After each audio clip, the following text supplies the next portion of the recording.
You can do that and start being like a robot and put yourself in that situation, because as long as what's up here doesn't change, you're not getting anywhere. I am so sorry. Those are the news you needed to know.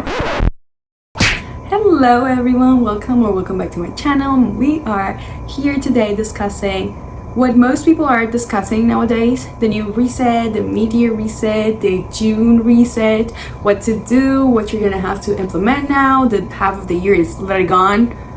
Where did that go? Unbelievable. Today we're holding the microphone because we're sitting on the ground, we're not at the desk. So this is probably, I don't know, the 100th video you've seen on this topic. What did all of these videos always say? Like, get your life back on track, become more disciplined, wake up early, go to the gym, start eating healthy, do this, do that. You can do that and start being like a robot and put yourself in that situation, because as long as what's up here doesn't change, you're not getting anywhere. I am so sorry. Those are the news you needed to know. And you probably know, but then the question starts, because people say it is so easy to tell you, okay, you need to do that brain job, you need to do that mind work, deep thinking, deep getting to know yourself and getting to know what you need. But then you're like, okay, so what do I need? Okay, so from where do I start from? And that's exactly where people get lost. So I'm gonna try in this video to not focalize at all in the gym, the good eating, the wake up at 5 a.m, the discipline. I'm not gonna focus on that. I'm gonna focus on the things that come before you get to the point where you're like, okay, I'm ready to do the physical work that it takes to get to my best version, right? So the first thing you're gonna try to do in this case is like, ask yourself, who am I? Who am I? Yes, my name is Denise. I live in the United States of America. My favorite color is purple and black. Yes, those are things that are completely irrelevant right now. Now, who am I? Like, what are the things that I'm passionate about? If you're lost on who you are and where you want to go, just look for yourself.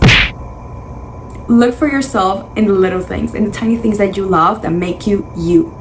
I'm not made by liking the color black or the color purple. I am made by writing, by my reading. I am made by being passionate about arts, history, philosophy, about being friendly, about loving my friends and talking to them all the time. I am made by all those little things that I love.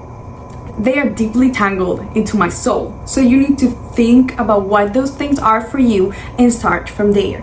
Right there, now you have a clear path of what you are. So from there, now we're gonna step into the harder part, which is, what are the things I don't like about all of this that makes me?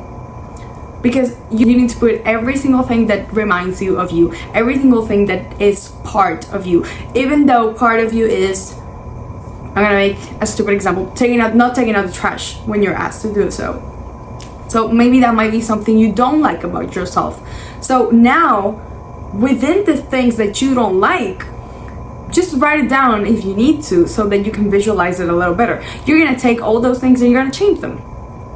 Simply, small little steps are gonna take you so far. I can promise you that. So if you are the type of person that doesn't take the trash out, we all know what taking the trash out means. You know what taking the trash out means. I know what taking the trash out means. We're gonna take this metaphor right now because nothing more intelligent is coming to my mind right now. I don't know, I'm the type of person who is a procrastinator, number one. My not taking the trash out is procrastinating everything I have to do. So if I know I'm a procrastinator, I need to change that. I am gonna make sure that I implement something into my life to change that tiny little thing about me that is really wrong, that I don't want my future self to have. So now I am currently writing my first serious book. If we really want to count everything, I've written like about 3 books, including this one, but this one is like my serious one, my most complex project that I actually hope in the future to publish, even self-publish or publish with a publication house. I don't know how to say it in English. Like, you get what I mean. Anyway, I'm trying to publish that, but I'm halfway through the book and I haven't written anything in about 3 days, and I had promised myself that I was gonna write something every single day, at least 15 minutes. Put that work in, at least 3 sentences, I don't care, just keep going. And I actually haven't, But what I'm gonna start doing is I'm gonna set a time. I'm gonna set a time a day. And I'm gonna be like, okay, at this time specifically, when I know I have nothing else to do, I'm gonna write 3 lines, 5 lines, 7 lines, 15 minutes, 30 minutes. You decide what you know you're gonna be able to do. Don't tell yourself, I'm gonna sit down and write for 3 hours and I'm not gonna sleep and I'm gonna be done with like 50 pages of which I had to write. You wouldn't do that, not even if you were actually compromised to it, even in the day where you're motivated for it and you know it. So set yourself a realistic goal to change that little thing. If you're gonna take out the trash, you're gonna be like, okay, after I have dinner, for example, after I clean the dishes, after I come back from walking the dog, I'm gonna grab the trash and I'm gonna take it out. Take the trash out. Take the trash out, not only the trash that you need to take out from the house, but also take the trash out from your mind. Okay, so the next step you're gonna implement is figure out your strengths and your weaknesses. Grab a piece of paper and write down strengths in one side and weaknesses on the other side and draw a line in the middle. Write at least 3 strengths and at least 3 weaknesses that you have. And I'm not gonna tell you, go work on your weaknesses, because no. One of my weaknesses right now as a college student, your girl just got accepted into college. Literally, I found out today. We're going to college. We want to study business administration over here. Wish me luck. I'm kind of scared, but like one of my weaknesses is math.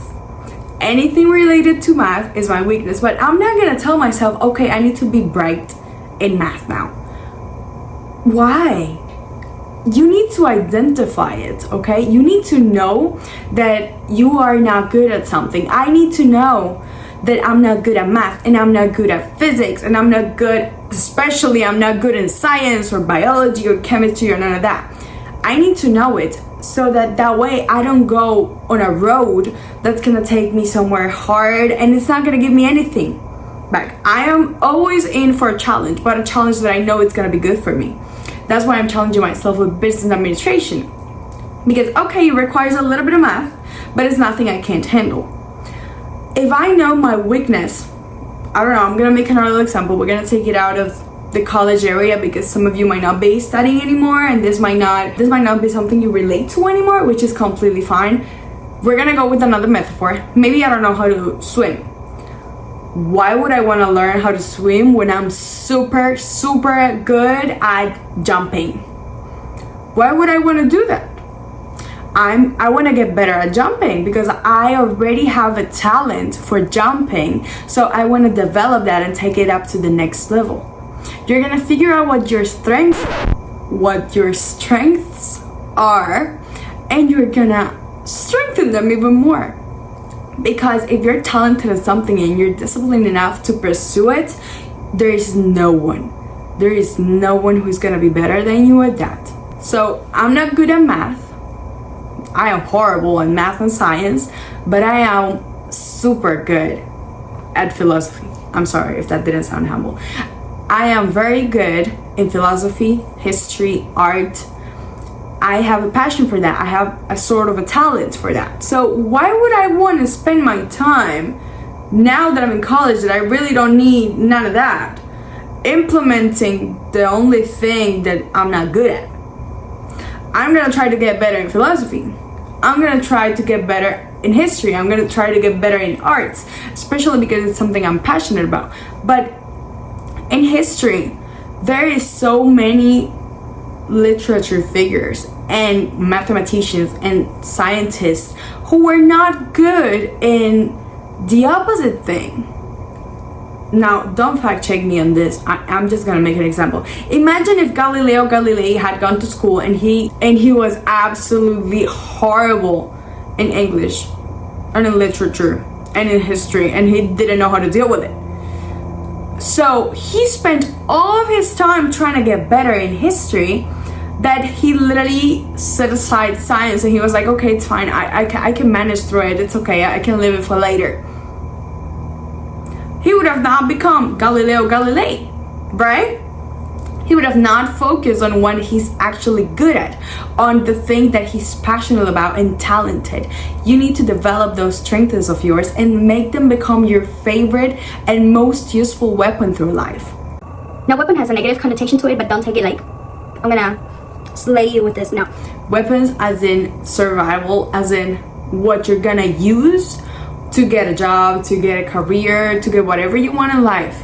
Because okay, you can really major in philosophy and find a good job, but I'm gonna die on this hill.